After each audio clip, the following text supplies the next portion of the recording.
Hello, friends.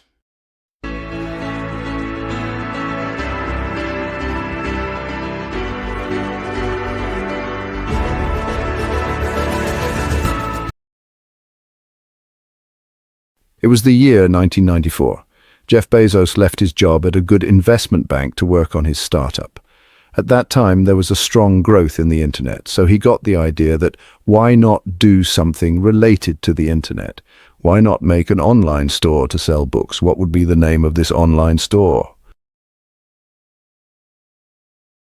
He thought of the name Cadabra, from abracadabra to cadabra. This name was so strange that whenever he started using this name, his lawyers asked him what this name was. When they talked to the customer on the phone, they didn't even understand the name of the company. This name had to be changed, so Jeff Bezos came up with more ideas for the name. He got many domain names registered, awake.com, browse.com, bookmall.com, because an online store was being opened here. So bookmall, relentless.com. In fact, this is the domain name that redirects to Amazon.com to date if you type this website in your browser. But finally, they finalized the name Amazon, thinking that Amazon is the world's largest rainforest. And here, the Amazon River is also the world's largest river. So the Amazon company that he would create would be the world's largest bookstore. Now, the interesting thing is that if we fast forward 25 years today, Amazon is not only the largest bookstore in the world, but Amazon is the biggest online store to buy anything. Apart from this, Amazon Prime Video is one of the largest OTT platforms. Amazon Web Services is #1 in its field. Amazon Alexa, Amazon Kindle, Amazon Drive, Amazon Music, Amazon Audible, Amazon Pay, and even ration has started being delivered in some countries by Amazon under the name of Amazon Fresh. And once Amazon had tried to launch its own phone under the name of Amazon Fire, although that idea was very floppy. But Amazon has become such a successful company today, not just in the case of an online store, but it has spread in so many different sectors. How is it possible? What is the business model of Amazon here? Let's understand in today's video. Amazon's idea was very simple from the start, but it was a very unique idea for its time, creating an online bookstore. At that time, people used to buy books in physical bookstores. Why not buy books online through a website on the internet? In the beginning, Amazon's website was just a book-selling website. The advantage of selling online books was that many books could be accessed by the customers on the same website. A very basic idea, practical and convenient idea, which people needed. From the beginning, Amazon was a very successful company. It launched its website in 1995. By December 1996, it had a customer base of 180,000. At that time, their website looked like this. By 1997, their revenue had reached $148 million. At this point in time, Jeff thought that he wouldn't want to keep Amazon as a private company, but would like to list it as a public company in the stock market so that more money could be generated to grow the company. So, in 1997, Amazon.com became a public company. And by 1998, Amazon's revenue reached $600 million. There were two main reasons behind Amazon's success. First, Amazon was offering very good convenience to its customers. And at that time, there were no other companies that were competing with Amazon. They were doing the same thing. And the second thing is called the flywheel effect. Flywheel is basically a rotating wheel. If you rotate it from anywhere, it will start rotating more. Amazon's business model was like a flywheel at that time. They sold books at a cheap price, and millions of books were available in their online store. So the customers enjoyed it a lot. The customers were happy, and more customers used to come to their websites because of this reason. Now, because more customers were coming to their websites, the booksellers, especially the third-party commission-based sellers, also wanted to come to Amazon to sell their books because they saw that there were so many customers here. So more sellers would put their books on Amazon, because of which more options were available to the customers to buy books on Amazon. So it became a wheel that is being pushed twice in the same direction, and it is spinning faster and faster. And when Amazon gets more profit, Amazon uses that money to make its website better, to improve the customer experience, and to keep the cost lower. Because the whole game here was about cost. If books are sold at a cheap price and customers come and sellers come, a good business model was created here. In 1998, Bezos thought that why not use this strategy not only to sell books, but also to sell computer games and music. So in 1998, Amazon expanded its business. Instead of books, computer games and music were also sold on the website. It was a huge success. To this extent, in 1999, Jeff Bezos became the person of the Year of Time magazine. His photo was published on the front page. Along with Time, Amazon adopted many small and big ideas which helped the company's growth. One such idea was the one-click button. You must have seen it when you shop on Amazon. There is an option, Add to Cart, and below that there is an option, Buy Now with one click. You can buy things by pressing a button, you will get a delivery. Many people use this one-click button and sometimes buy things that they don't really need. This button was actually a very good idea that was so successful that in September 1999, Bezos made a patent for this technology. There were two benefits of this simple-looking button. One is the obvious benefit that you can buy things more easily. The convenience of the customer will increase a lot. But the second hidden benefit was that when people use this button, they have to save all of their personal information, your name, contact details, payment details, billing address. Only then can you use this button. So Amazon started tracking it. What are people buying when they use this button? And on that basis, Amazon started giving suggestions that if this person has bought this, he will like this more. And this is how he started giving ads to customers according to their buying preferences. With the help of these targeted ads, it became easier to sell goods for Amazon, and their sales increased even more. If you press a button 2 or 3 times to buy something, you get time to think whether you really need it or whether you want to buy it. But if you buy something by pressing just one button, you won't get time to think. So Amazon's sales increased even more.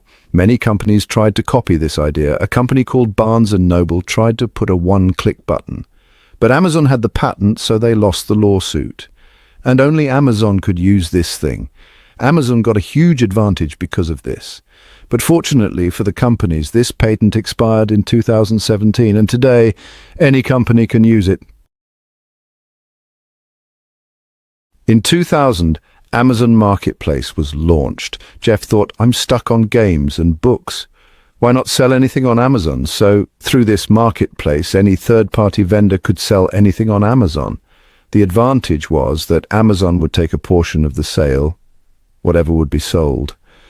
And this was a huge advantage because usually, if Amazon wanted to sell a big item like a table chair, then Amazon would have to keep a warehouse where they would have to make and store the table chair, but here they were making a third-party table chair and selling it through Amazon. So Amazon did not need any storage space. They did not need to make a warehouse. So this became a great source of revenue for the company. Amazon's growth was so fast, so many new customers were coming, so many people were selling their products on it, that the data storage was becoming scarce. So Jeff decided to invest in such technology and make his own data storage facility instead of using someone else's storage facilities. So here, AWS was born. Amazon Web Services. This was again a field where there was no competition. Not many companies were doing this. And this business of Amazon was so successful that it is the highest profitable business in which Amazon is involved. 40% of Amazon's profitability comes from AWS, Amazon Web Services. Most of the top companies in the world that operate online, Netflix, Pinterest, Twitch, LinkedIn, Facebook, use Amazon Web Services to store their data. In 2007, Jeff Bezos did another horizontal expansion of Amazon. The first Kindle was launched, an e-reader. Amazon had started as an online bookstore. So launching an e-reader meant that not only could books be read physically, but they could also be read digitally. This was obviously a very related thing. The interesting thing is that Jeff Bezos decided that Kindle would remain a zero-profit device. That is, the cost of making this tablet would be sold for the same price. Amazon would earn zero profit by selling Kindle. You might be surprised to hear how this is possible. The simple reason behind this was that the books read on Kindle would be bought from Amazon's bookstore.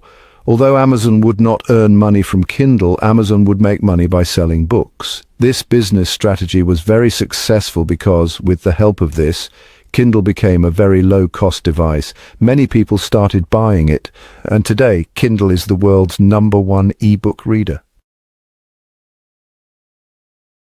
Now, one thing you might have noticed, friends, is that all the stories I have told you about Amazon in the areas where Amazon has been successful, in most of them, Amazon was the first company to do that business properly, to capture that market. So here, there was a huge first mover advantage that Amazon got many times. For example, the first company that thought of opening an online bookstore. Now, taking advantage of that first mover being successful becomes easier, although later it is necessary to work to maintain it. Like Amazon had taken patents of new technologies and had innovated quickly so that Amazon could maintain that advantage and defeat the other competitors that came later. In the areas where Amazon could not get the first mover advantage and where the competition was already tough, Amazon's failures were evident, like Amazon's Fire Phone. When Amazon tried to launch its smartphone in 2014, it was already too late to launch a smartphone. The first iPhone was launched in 2007 and Android was launched a few years later. So by 2014, Amazon was in a tough competition between Apple and Android. Both companies were continuously innovating. New technologies were being brought. In such a case, when Amazon brought its smartphone, it was very difficult for Amazon to compete with experienced players. So Amazon's Fire Phone was a huge failure. But on the other hand, in the case of e-readers, Amazon was one of the first companies to make e-readers. It was a good quality product at a very low cost with zero profit. So obviously, in the case of e-readers, Amazon is #1 today. Now we saw a similar thing in the Indian market. In the business field of Amazon, Flipkart was launched in 2007.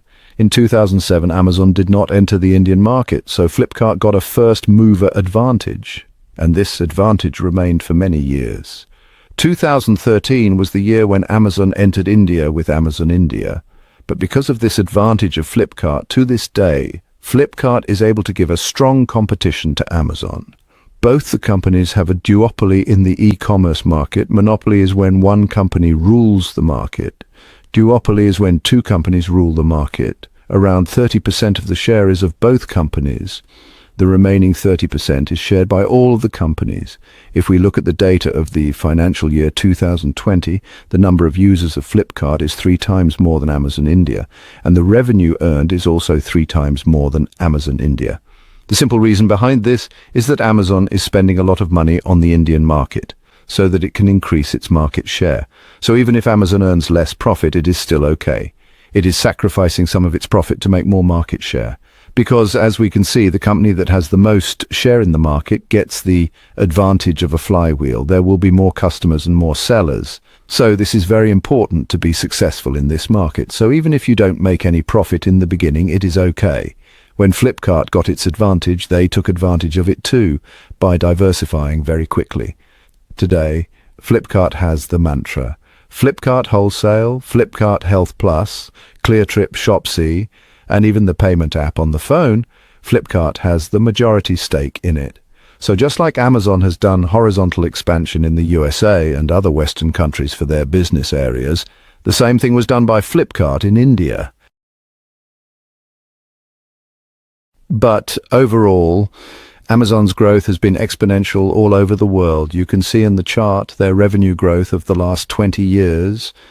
From 2005 to 2021, they have crossed $100 billion in quarterly revenue, and this chart is increasing exponentially. Due to the coronavirus pandemic, it increased even more because everyone was closed during the lockdown, so everyone was ordering from Amazon when the other shops were closed. Amazon also benefited from this, because of which Jeff Bezos became the richest man in the world. Amazon's e-commerce business can be divided into 2 models, 1P and 3P. 1P means that Amazon buys some goods from itself, stores it, and then delivers it to the consumer. The second is the 3P model. It means that someone else makes a product and then sells it on Amazon. Amazon acts as a marketplace, and then the product is given to the consumer. So Amazon basically acts as a platform in the 3P model, which is being used by sellers and consumers to buy and sell their goods. The interesting thing is that the 1P model does not have a high profit margin, so the maximum profit is obtained from the 3P model because in 1P you have to do the storage of goods, which is a very tedious task. How many warehouses will we buy? Where can we store them? How long should we store them? A lot of money is spent on all this. In the 3P model, there is only a website on which people can come and buy their products. So the benefit for Amazon is to use the 3P model more. In the beginning, Amazon used the 1P model.